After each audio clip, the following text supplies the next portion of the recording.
Okay. Thank you to everybody for jumping in.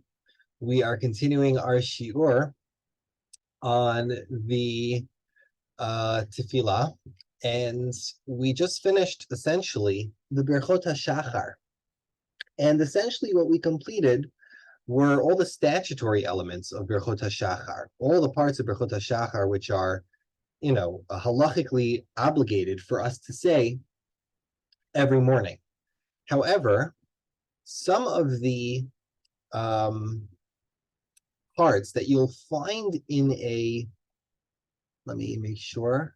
That's why. Okay. I'm just correcting my audio. I'm sorry. I figured out why the audio was bad last week.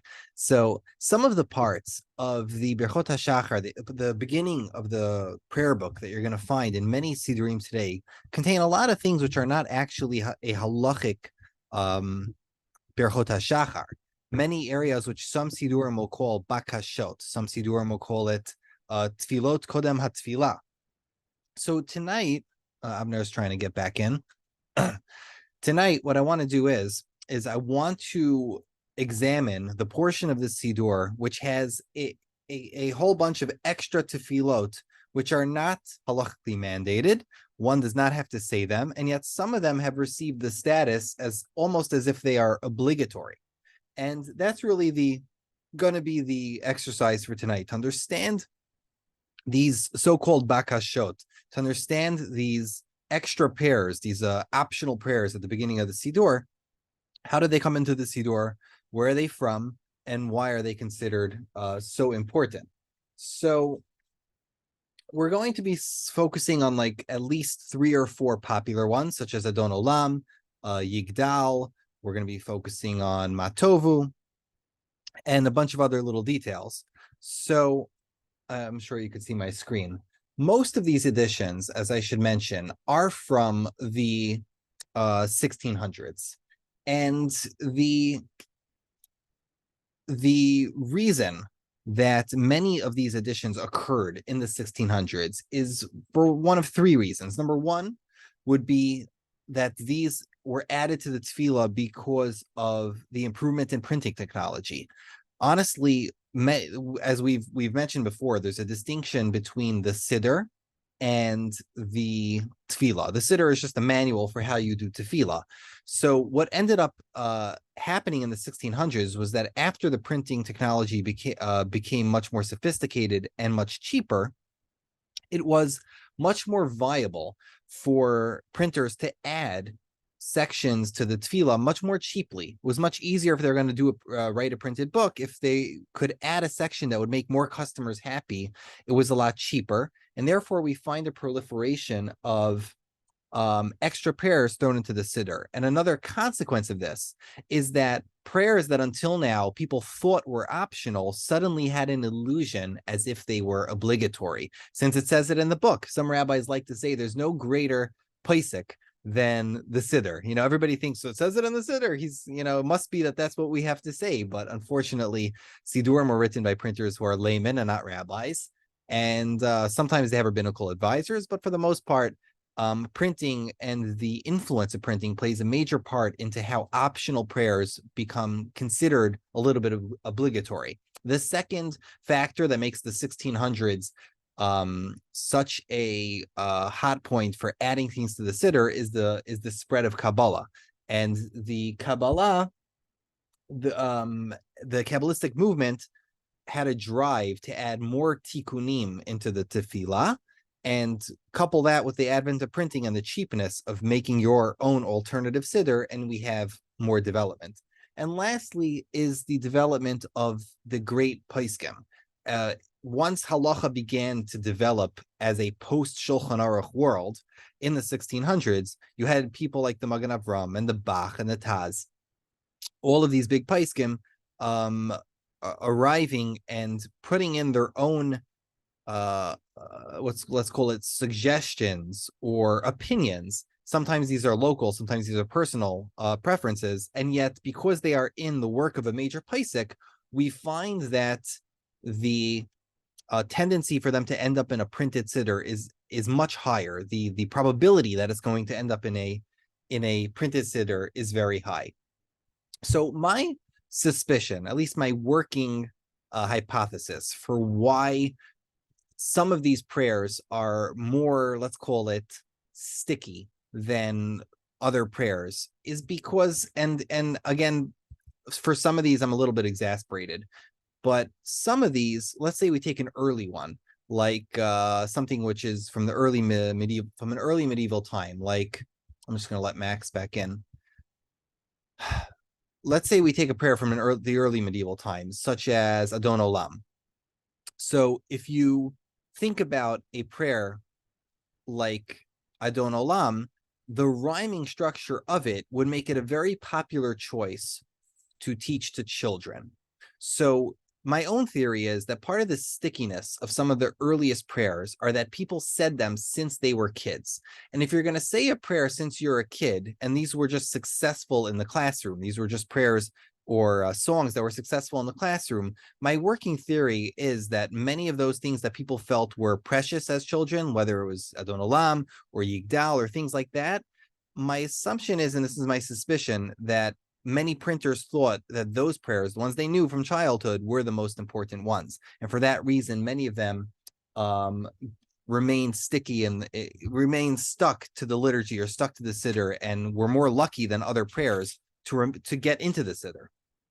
Now, of course, there's the halachic influence. Once somebody suggests something, the Magen Avraham suggests something, people are going to put it in. But when you have typesetters and printers who are not scholars, they're just lay people, and they put something in, they can give you the illusion that something is important, right? If they put something in bigger font, you're going to think to yourself, wait, if this is in big font, I need to say this. Or if this is in the beginning of the siddur, I need to say this. So let's explore a little bit, piece by piece, which parts of the siddur we have to do, which parts of the siddur we don't have to do.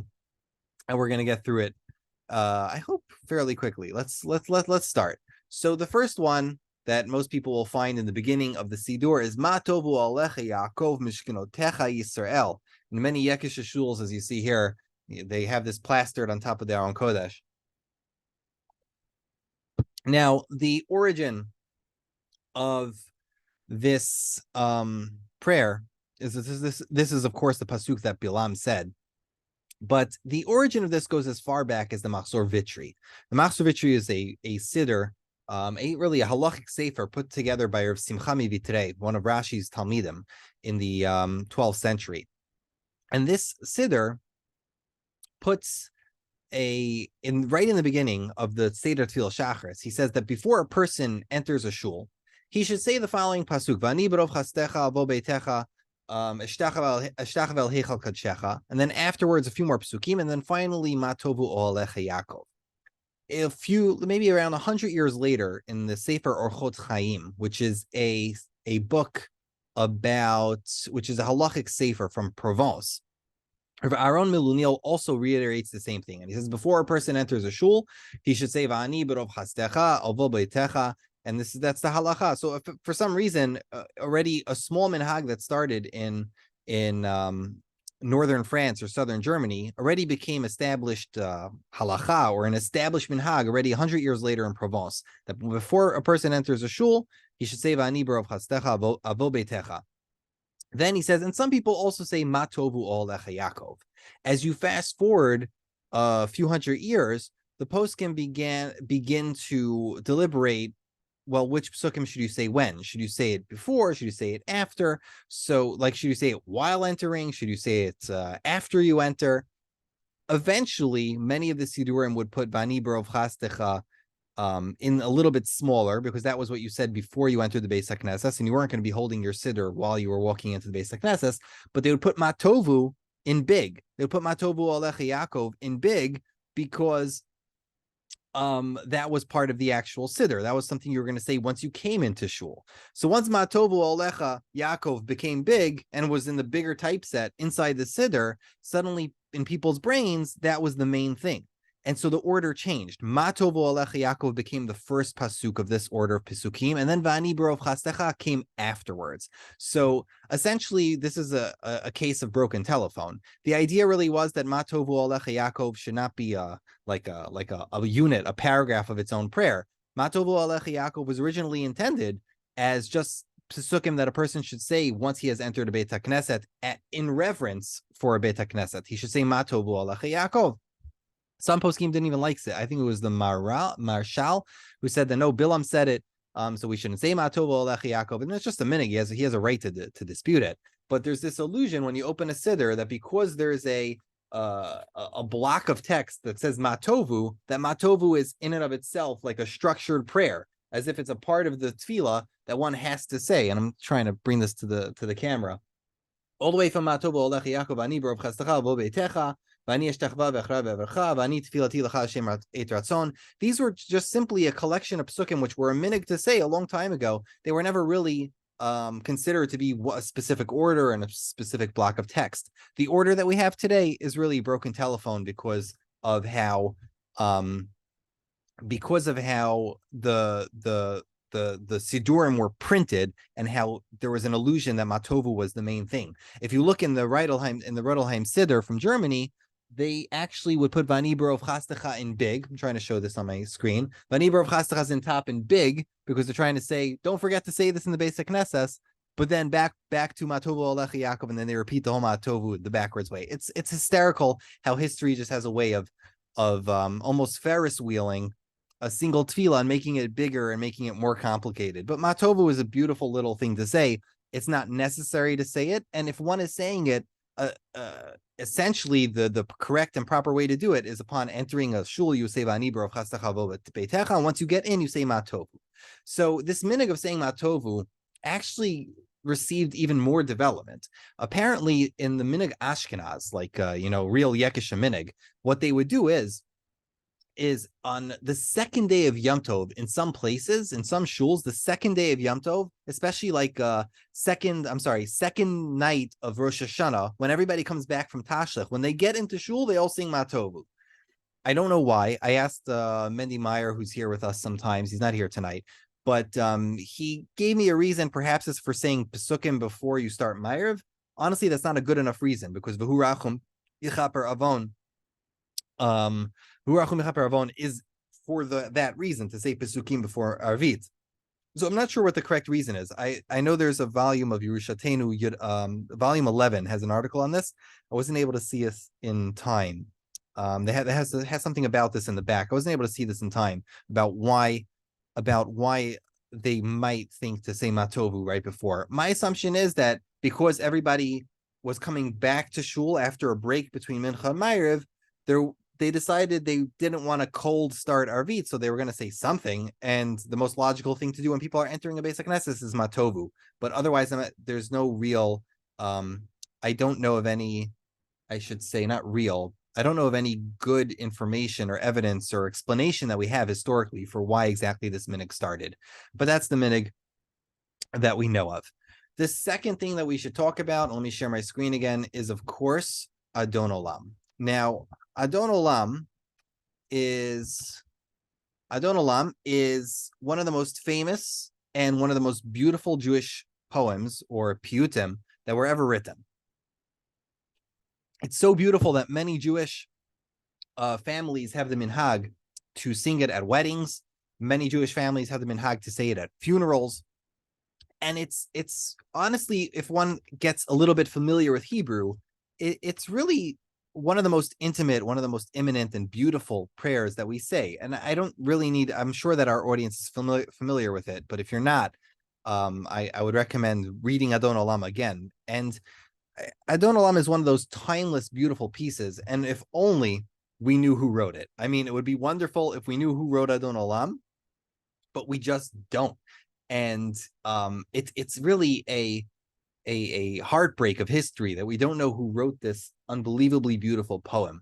And the earliest we find it in is honestly in the Geniza texts. We have a couple of manuscripts from the Geniza from Cairo that have Adonolam on it. The problem is none of them are dated, so we don't really know how early it is. The earliest dated text that we have of Adonolam is the Seder Tefillah from the Eitz Chaim. That I've spoken about this siddur before. This is a siddur that was written in London for the Ashkenazi minhag in London, and it was written just a year before the expulsion of the Jews of England. And when he mentions Adonolam, he mentions it after, I think it's after Aleinu of the Shachrit of Tisha B'Av. He says by name, oh, and then we say Adonolam. But what we see from there is that if he's saying in the year 1287, if he's mentioning Adonolam by name, and he's not writing the whole poem, it must be that by the year 1287, Adonolam was already a well-known piyut. And so that would give its composition at the very latest to be the 1240s, the 1250s, but it's probably earlier. It's probably from the 1100s, not the 1200s. Now, the question, of course, is who wrote Adonolam? And besides the date and where it was, is who wrote it. So there's a professor named Zev Harvey who teaches in, I think, Hebrew U. I don't remember what his specialty is, but he wrote a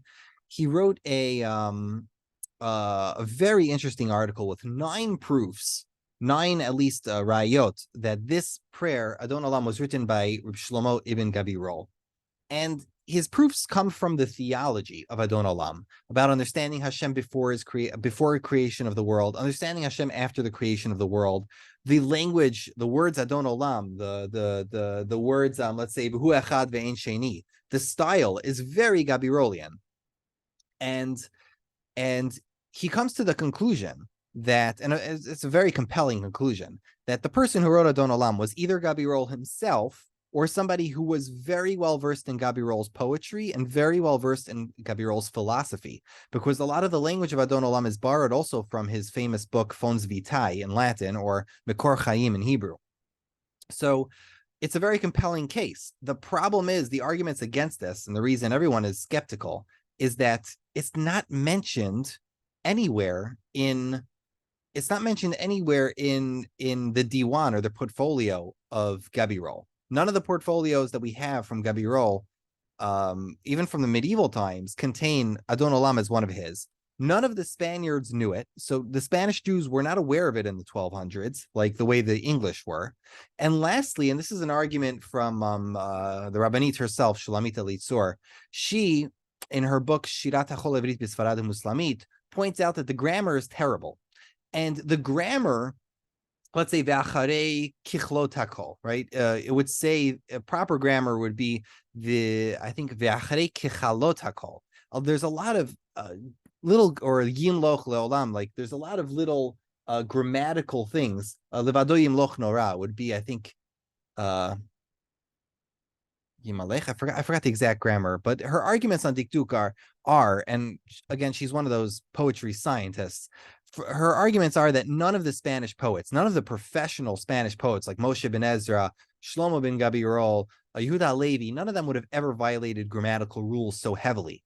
Her suspicion is that Adonolam is a European, Ashkenazi imitator, someone from Ashkenaz, Italy, France, someone maybe even England, someone from there was imitating Gabirol and didn't do it perfectly. He didn't even do the mishkal, which is the meter, perfectly, and therefore she doesn't believe it's a true Spanish poet. It is deeply influenced by Spanish poetry, but it's definitely not a Spanish poet in her view. Others disagree, and so, for example, Reuven Kimmelman has this interesting suggestion. He says, well, maybe it is from one of the best Spanish poets, but he was a traveler. So maybe it's Avram ibn Ezra, because Avram ibn Ezra famously traveled from Spain to England and to France and all over, and to Rome. Maybe Avram ibn Ezra wrote it. The problem is the same. The same problems. We don't have it in Avram ibn Ezra's Diwan. None of the Spanish scholars or Jews are aware of Adonolam until the later 1300s. And the grammar is terrible. Avram ibn Ezra would have slaughtered somebody who wrote a poem with that kind of grammar. So it remains a mystery, and throughout the 700 years, at least 800 years maybe, that Adonolam was written, the earliest nusach has been lost. So just based on the meter, right, we know that it's Makam Chazaj, right? So Makam Chazaj is in Hebrew called Mishkal HaMarnin, or the bitter, what's it called, meter. And it's really like movement, two movements, movement, two movements. Adonolam, sorry, Adon Olam Asher Malach B'Terem Kol Yitzir Nivra. The same, for example, for Dirod Yikra Livene Mabat. So same idea. This is the Mishkal Chazaj. It's not perfectly executed, but it is very well executed. And because it's Makam Chazaj, we know that this is from when Jews started borrowing Makam from the Arabic poets. So at the earliest, you're talking like the mid to late 1000s. And therefore, one of the claims from the Mate Moshe that Rav Hai Gaon and Rav Shri Gaon were familiar with Adonolam is very dubious. Like, how could Rav Hai Gaon be familiar with a piyut that probably wasn't written until like at least 50 years after he passed away? So still a mystery. We know it's probably from the 11th or 12th century. It's at least as late as the it has to be at least as late as the 11th century, but no later than, the early 1200s. So over the next 800 years, a couple of additions were added to it. And if you look at the Sephardi Nusach of Adonolam and you compare a Sephardi Siddur, you'll notice that there's a few more stanzas.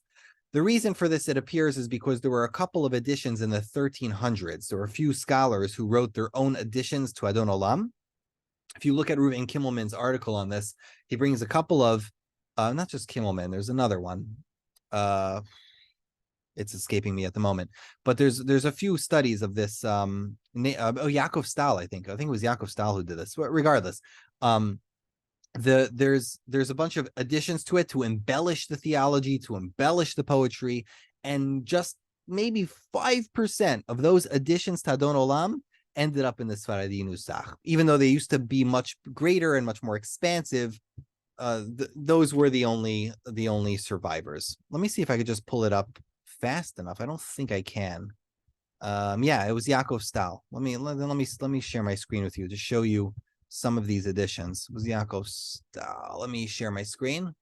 It'll be useful for anybody who is watching the video on Spotify or YouTube. Okay, so I'm going to scroll down here. This is the Tosafot of Rav Yom Tov Levi Milhausen. And here you go. Beli erech, beli dimyon, velo keter v'hatara, ve'echad hu beli shinoi, velo chachma mifoara, velo bina v'haratza, v'hagdula v'hagvura, u'tferet mesuteret, v'hod netzach lahadira, bishamayim uva'aretz, milucha lo minuzara, u'mitnasei, alechi se, yesod sadik hadar ora, l'dor v'dor l'rosh yachzor lehalalo od b'shiru v'zimra. So you can see that that's a lot of embellishment. Eventually, only a couple of those ended up in the Nusach of the Sfaradim. So here we have this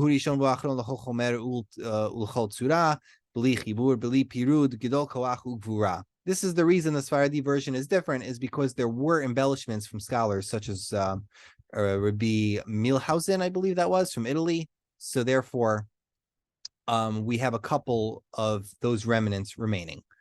Okay, let's move on to Yigdal. Oh, actually, yeah, before we do Yigdal, one more thing.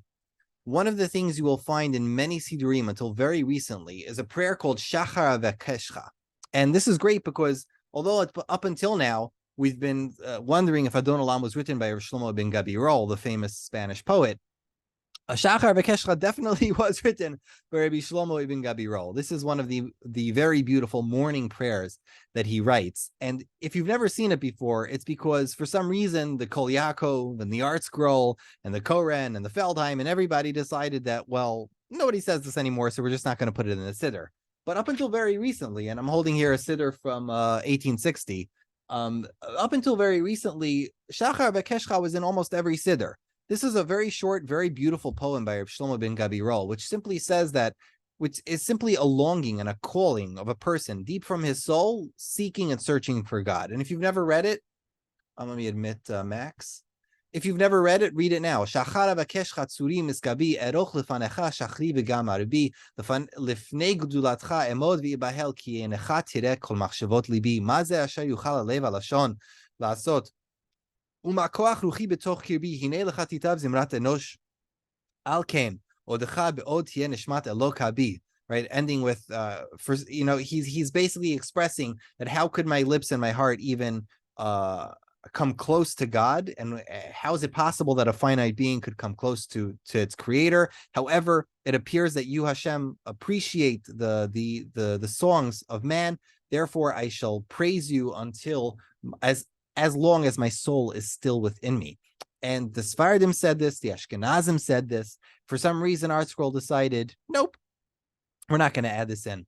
And my suspicion is, again, that a lot of this stickiness has to do with childhood. And when you have successful classroom piyutim, when there are tunes that are retained and melodies that work, and there's short prayers that people can remember and can be taught since they're little kids, those are the ones that retain in the siddur. But most likely something to do with the loss of the melodies, or the change in tactics in the classroom, or the Holocaust. For some reason, this is no longer a popular piyut to say in the morning. Adonolam is much more popular, and therefore this one is has very recently been lost to history. I was talking to the Rabbi Buskila maybe 2 years ago, and I asked him if he remembered learning this as a kid. He's like, of course, yeah, when we were in school. We had the song for Shachar Bakashot, and if anyone wants, you could go online and you'll find many tunes for Shachar Bakashot. However, the Ashkenazim don't do it anymore, and this very few Sfaradim today are even aware that it exists. Okay, let's move on to Yigdal. So, Yigdal, the incredible thing about Yigdal is not the poetry. The incredible thing about Yigdal is its survival, because as is famously known, Yigdal Elokim Chai is a prayer, not a prayer, a piyut or a poem, which lists the Yud Gimel Ikrei Hamuna, or the 13 principles of the creed of Maimonides, right? The 13 principles that Maimonides lays out in his introduction to the Mishnah of Chelek, when he elucidates all the when he elucidates all the 13 principles that he considers to be essential to a Jewish believer, even from a halachic perspective, right? If a person doesn't believe in one of these, he could be a min or a kofar, right? One of those halachic ramifications. So over 200 poems were written, or at least almost 200 poems were written that summarize the 13 principles of the Rambam. There's an article from 1919 by Alexander Marx where he listed 88 poems. And most recently, there's a group of professors who are working on publishing a list of 200, because since 1919, many more have been found. What's incredible is that for some reason, Yigdal has become the most well-known, the most popular of all of these piyutim. And it's not like by a small margin. This was by a huge margin. Yigdal became the one that almost most Jews were familiar with. And if Jews were going to memorize or remember or recite the Yud Gimel Ikrim, they would all do it by singing or by recalling Yigdal. Yigdal was almost, it's hard to explain, but it became essentially a part of the liturgy because somebody decided that they were going to put it into the beginning of the Siddur, and it became almost like an intrinsic part of the liturgy. So why did somebody decide to put it in the middle of this, in the beginning of the Siddur? It's not clear. It could be because it was popular for teaching to children, but it definitely landed there, and exactly how it took such force is unknown. To me, I suspect it's the melody, but why Yigdal of all those 200 piyutim that were written, that's still a mystery to me. There must be something about Yigdal, something about its resonance, something about its tone, its meter, something that really gives it its gives it some speciality. Now, Max just asked who wrote Yigdal. Was it written by a guy? No, I've never heard that it was written by a guy. But if you're looking here on my screen, what you're looking at in this manuscript is an Italian siddur. This is called the Forli siddur. The Forli siddur from the city of Forli was written in the year 1383. And Shmuel David Lusato, a famous rabbi from the 1800s, found this siddur, and he was leafing through it. And what does he find? He finds in front of the piyut of Yigdal, he says, Eluhem, the Yud Gimel Ikrim, Shesidram, Kvod Morenu Harav, Daniel Zikenai, blah blah Zechona Levracha ben Kvod Moreno Harav Yehuda Dayan. Essentially, this was an attribution. He was saying here in this manuscript that in this manuscript from 1383, he's writing that this is the piyut that enumerates the 13 ikrim written by Rabbi Daniel, my grandfather, the son of Yehuda Dayan. So the Shadal found this attribution in 2 Siddurim, and this is the scholarly consensus today that it's most likely Daniel ben Yehuda Dayan who wrote it. Who was he? We don't really know. We don't know if Dayan is a surname. We don't know very much about him. We do know that he's a contemporary of Emmanuel of Rome. We know he probably lived in Rome.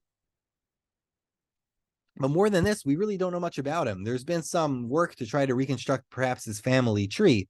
But other than this piyut of Yigdal, he's lost to history, this gentleman. Some have tried to argue that it was Emmanuel from Rome who wrote it, because Emmanuel of Rome has a who's another Python. You Google him if you don't know anything about him. He's like the Jewish Dante, but he wrote a similar piyut. So there's some discussion whether or not it was Emmanuel who wrote it, but I really don't think so. One thing that I should mention, of course, is that the Jews of Italy were obsessed with Moreh Nevuchim, and Moreh Nevuchim was for them an essential study. So therefore, it's more likely that the philosophically inclined Jews of Italy who would study the Rambam's philosophy more deeply would be more encouraged to write piyutim for Yigdal. So that itself is not a surprise. One of the things I wanted to show you, though, was a very interesting thing from at least from a historical perspective. And that is that we've seen this together before, that when an art form reaches a very established point, we find ourselves, I'm sharing my screen now again, we find ourselves in a place where it can be parodied.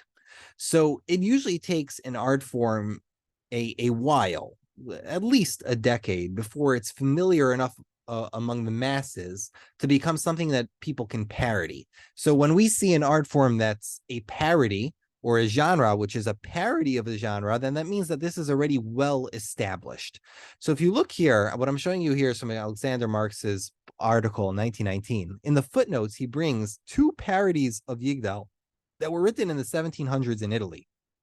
And I was thinking to myself when I wrote this, when I read this, that, there's this expression, if anybody watches police dramas, right? There's this expression, suicide by cop, suicide by police. This is suicide by poem. This is the kind of thing that if you write this in Italy in the 1700s, you're probably going to get lynched. And what you're looking at here on the screen is a parody of Yigdal, which is talking about Jesus or Yeshu, right? So Yigdal, this. I'm not going to translate this because this is extremely offensive. I don't know who's gonna hear this shir, but this is the opposite of Yigdal Elokim Chai, and it's talking about their God. Yigdal Elokim met v'yishtakach kofer bekel chai ubemetziuto.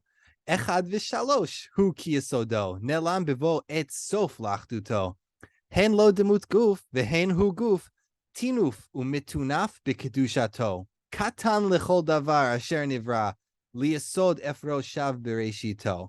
I can go on, and it just gets more and more nasty. Further, you have this one by Yoshua Segre. You can Google him, Joshua Segre, Segre. He himself was kind of a character. He wrote this one. Yushpal elil ish met v'yishtakach sheker v'nimna hu mitziuto. Av ben v'ruach hem b'yichudo. Echad shalosha hu achduto. Hen lo demut guf ubabeten notzar. Halo zot hi kedushato. It's just the burns keep coming, and it's honestly startling that people in Italy in the 1700s had the gumption or the courage or the stupidity really to write a poem like this. If you look into Joshua Segre's life, you might find that he didn't always stay out of trouble. So it is remarkable that these piyutim, that people dare, Jewish people really dare to write a piyut of this kind of blasphemy against Christianity in Rome, in Italy in the 1700s. So take that for what it's worth.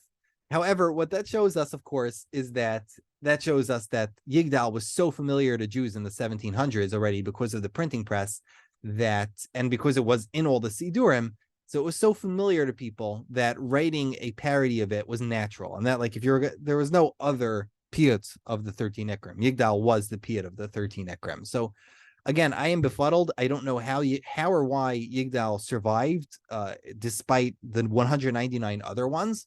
And I'm still going to look into it. If I ever find a compelling reason, I'll let you all know. But for now, my working theory is that for some reason the melody or the rhyme just stuck or was effective in the most effective in classrooms, and that became in people's heads the most successful or the most important one. Okay. The fourth thing we need to mention are the tikkunim.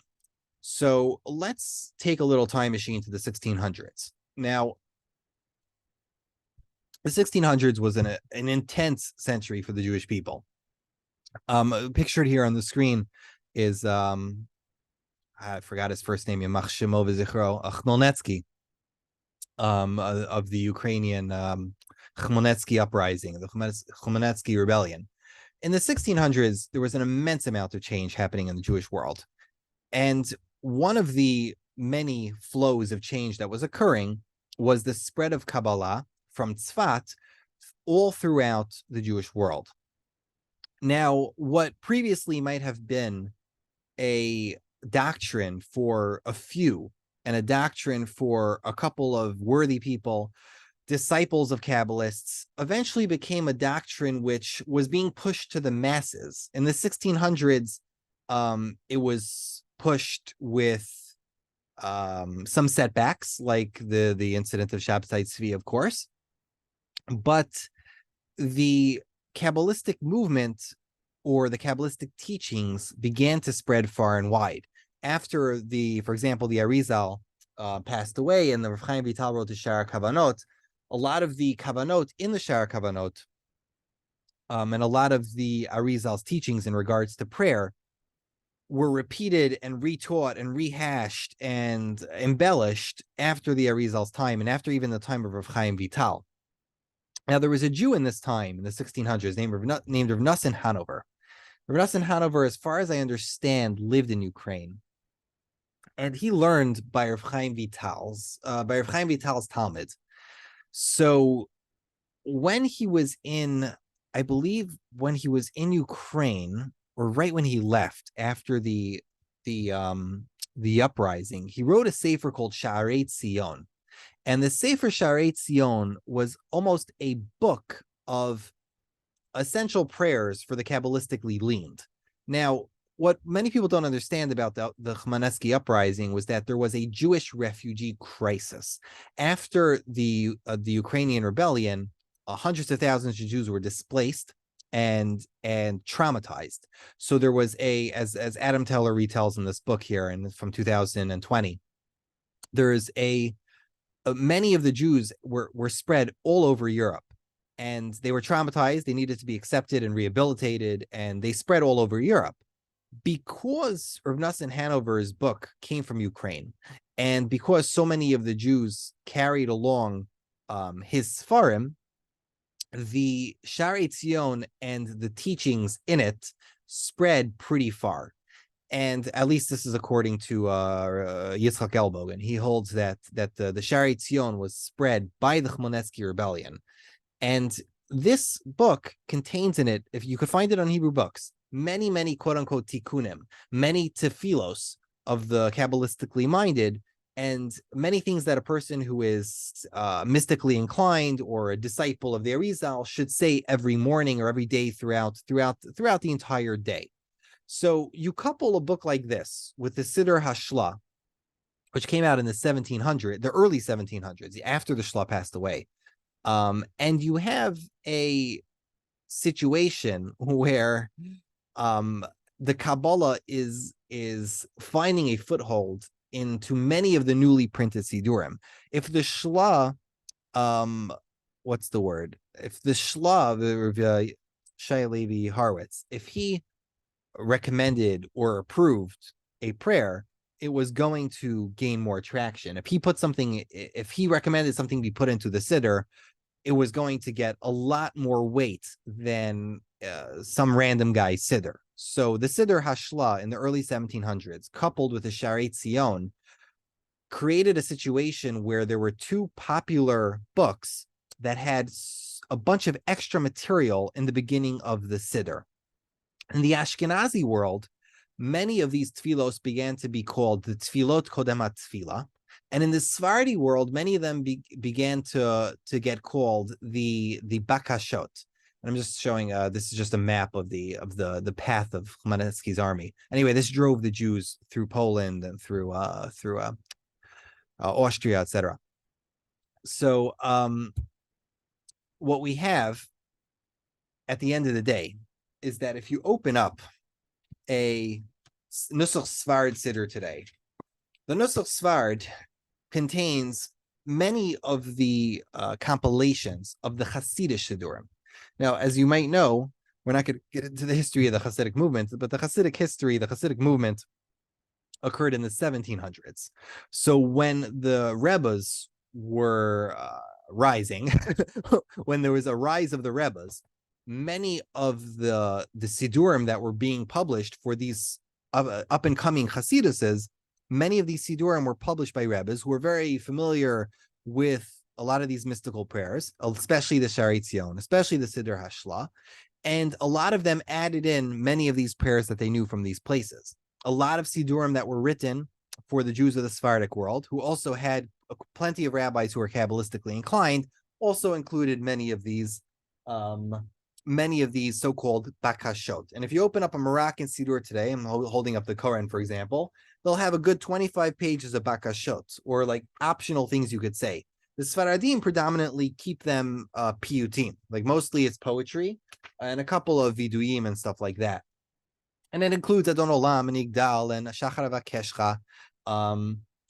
Also, you'll find, for example, the Sfaradi and the Ashkenazi Siddurim have Mizmor LeDavid Mia Gurba Olecha, right? Tilim Tetvav.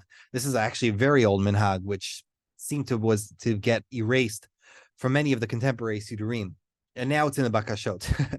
But you'll find in those Siddurim a whole section of extra prayers to say. For example, and I'm just going to go through some of them. You have Kel Elokei Aruchot, right? I'm holding up the Mesifta Sfard Siddur. Kel Elokei Aruchot, straight from the Sharet Zion. You have a piyut called Od Elokel Lev Choker Brani Achad Kochvei Boker. Some people say that on Shabbat. You have another prayer. This comes from the Siddur Kol Yaakov. This is the Mi Anochi She'eskel Hitpalel Lifnei HaKadosh Baruch Hu. A beautiful prayer. They don't know who wrote it. Another one, Ana Hashem Elokai Ayakev Shum Chet Ve'avon. This is the Vidoy. You have Patach Eliyahu, also from the Kabbalistically inclined. This is a section of Tikkunei Zohar. And what else do we have?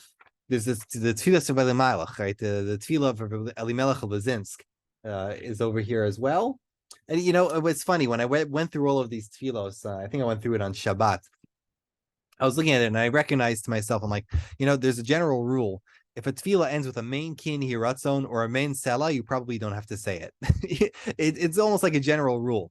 If the entire prayer ends with that, it was probably written by somebody who wrote it as an optional prayer, and it's almost definitely not obligatory, because people who end a prayer with amen, kin hiratzon, or amen sela are just people who they're very loquacious, let's say. So those are usually optional prayers, usually not things that you have to say. Some of them, honestly, are incredibly beautiful. And I should have mentioned earlier the Tilim Tedvav, Psalm 15. The fact that disappeared from our liturgy, even though the minhag goes pretty far back to medieval times, that people would say that Mia Gorba Holecha when they entered the shul. It's honestly surprising that Matovu succeeded over Mia Gurba Olecha. It's still in Siddurim from 150 years ago, but the Art Scrolls of the World decided that they needed to delete it for some reason. Okay. Two more things I'm going to mention. One is the Kadesh Li Kol Bechor. So this is for the men in the room. All the men here know that after you put on your tefillin, Baruch Hashem, you say Kadesh Li Kol Bechor Kopeter Rechem, right? And every Siddur, this is written, and they just write it as if it's obligatory, and you're chayav to say this, and this is what you got to do. When I was bar mitzvah, that was what I told. That was what was told to me, and that's what I thought also I was obligated to perform. The truth about this is that the source for this is not an obligation. The source for this is one of the Rebbeim, one of the teachers of the Bach, Yoel Circus, who lived in the 1600s in Poland. Rav Yoel Circus had a Rebbe who is lost to history. He calls him Aran Harav Rabbeinu Weiss. And he says, I saw my Rebbe, Harav HaChassid, Rabbi Weiss, who would pray when he put on his, after he put on his tefillin, he would say these two parshiyos. Why? Because he wanted to include that every day he would say Shema, V'hayam Shemoah, Kadesh Kol B'chor, V'haya Kiriyacha, because all four of those parshiyot are written inside the tefillin. And he wanted to say all of the parshiyot that were written inside of his tefillin. It's a little bit more complicated than that. If anybody wants to see it, it's in the Bach Lamed Chet Vav. Siman Lamed Chet Siv Vav. And so the Bach says that his Rebbe's personal preference was to say those two parashiot. For some reason, the Shla really liked that idea and he approved it, and it ended up in the Siddur Hashla. So from there, it just mega-sized, and every single Siddur copied this idea and just wrote it in without explaining that this was completely optional and there's no obligation whatsoever to say these. And for those of us who have pet peeves with people making Shachris longer, this is one that'll really get you riled up. You know, like, who needs an extra 90 seconds, 120 seconds to Shachris when time is of essence? So for some people, adding in these two paragraphs is frustrating. And for some people, this is just natural. They never knew that it was optional. They never knew that it was just a minhag. And the Bach doesn't even say you have to say it. He just says, I saw my Rebbe used to do this, and for some reason it became like, what's the word? Chok v'lo ya'avar. Even the Mishnah Berurah 100 years ago writes v'yeshno hagim. But if you look in every single Siddur today, it's written as if it's an absolute obligation. It's an unfortunate thing that the printers become the world's biggest paisek, right? The printer becomes the biggest rabbi in the world, even though all he knows is Mishnah Berurah, and if the Mishnah Berurah writes Yeshnai again, suddenly that's the halacha l'Moshe Messinai. So experts in tefillah can get very frustrated by the art scrolls of the world. The last thing I think we will talk about is, if we're going to get specific, let's not get specific yet. There's a few others. Let's say, for example, let's talk about the Tfilat of Sadia Gaon. Rav Sadia Gaon, this is in some Siddurim. Rav Sadia Gaon wrote a tefillah, which is praised by Ibn Ezra. People don't say this anymore, really, but the tefillah of Sadia Gaon, he has one for Chol, one for Shabbat. He saw the need for a personal prayer that, prayer, not liturgy. That was just something that people could say that wasn't written by Chazal, something that was theologically correct, but very personal. It's a very beautiful prayer. If you open up a couple of bigger, fatter Siddurim, you'll find the Tfilat of Sadia Gaon. It's worth reading once or twice in your life. And it was, at a time, it was so popular that there was a tshuva sent to the Rambam where they asked him, do we need to say Kaddish after we say the Tfilat of Sadia? It's a fascinating thing that this was so popular in the morning liturgy that for a time, it was liturgy. It was like almost considered statutory prayer among the Jews of the Rambam's locale. So that's one we should mention. Another is, let's say, Yedid Nefesh from Rav Elazar Zikri, which is another famous piyut that some people put into the Bakashot. But if anybody's interested in more and more Bakashot, I'd recommend pull out a Mesifta Siddur. There's many of the Bakashot are there, and they have a short introduction of each one about, who wrote it, which Rebbe, where it's from, and what we know about it. So I'd recommend it's far too much for us to cover tonight. And I'm going to end with one last thing. This is a personal pet peeve, and that is the great art scroll blunder of the 1980s. If you open up a art scroll Siddur, you'll find they have Modani Lefanecha Melachayv Kem Shechzat to be Nishmasi Bechem Larabba Munasecha. And then right after it has Ve'acher Kach Yomar, and after that a person should say Reishis Chochma Yeras Hashem Seichel Tov L'Chol Oseim Tilato Omedet La'ad Baruch Shem Kvol Malchuto L'Olam V'ed Torah Tziva Lanu Moshe Morasha Kilat Yaakov Shema Bini Musar Avicha Balti Toshomati Mecha Torah Ti Umunati V'kel Shakai Be'ezrati V'atem Hadveikim B'Hashem Elokechem Chaim Kuchem Hayom Lishuat Chakiviti Hashem.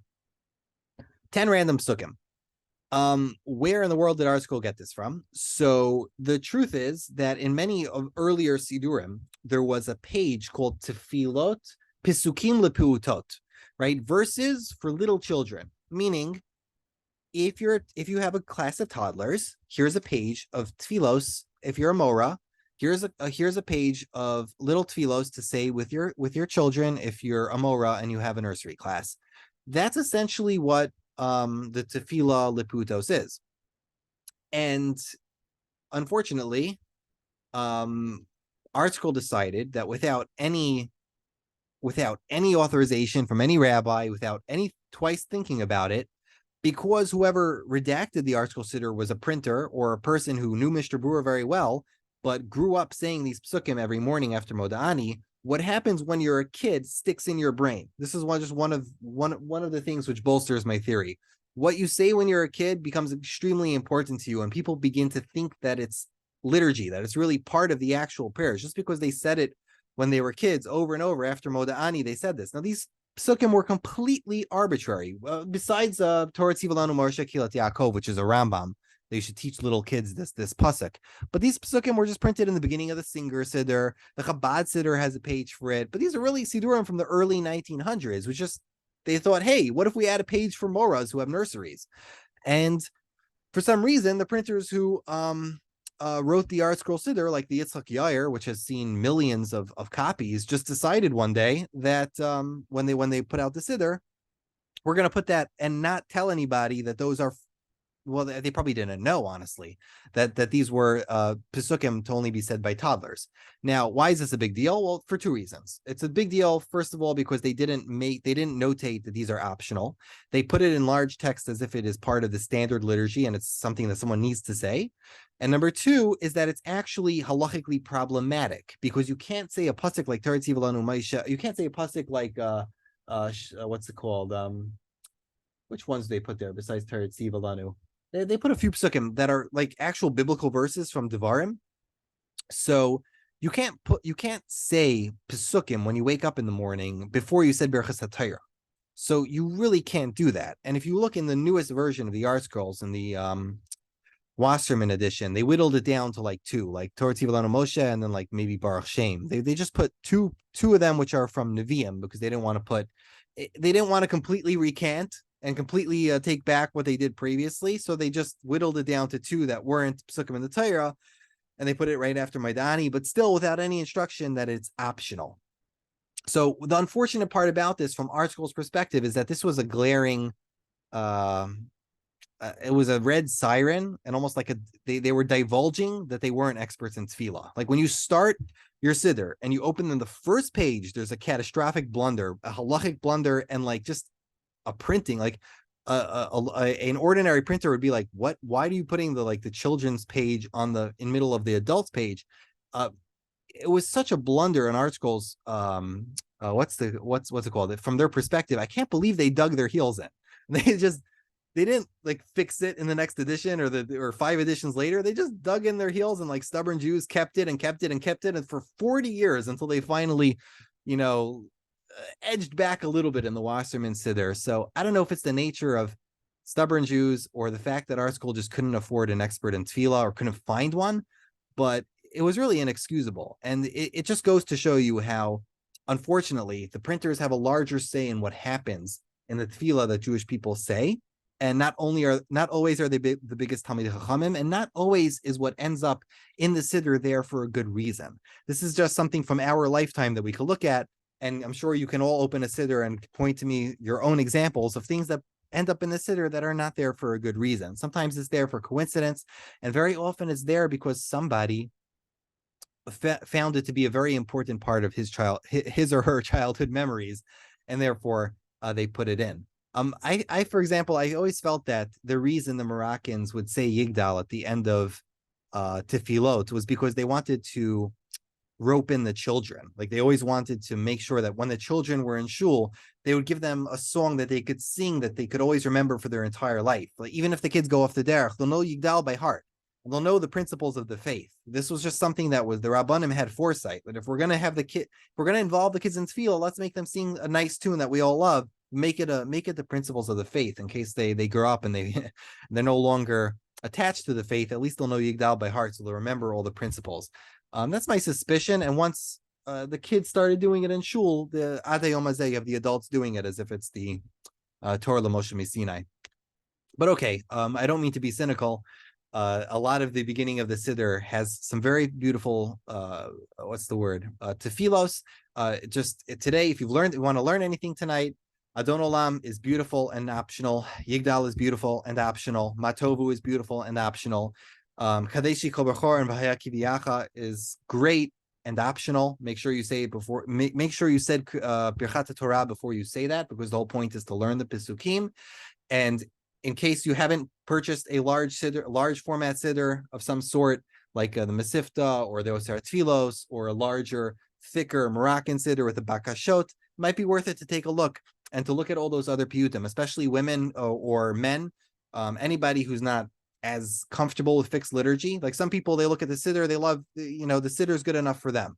And standardized statutory prayer, good enough for them. But for people who might want more, people who want prayer that is not so fixed, prayer which is a little bit more free, the Bakashot section of these Siddurim is an excellent place to start. So thank you everybody for your time and attention. I'm going to pause the recording now. And if anybody has any questions, we'll launch into that.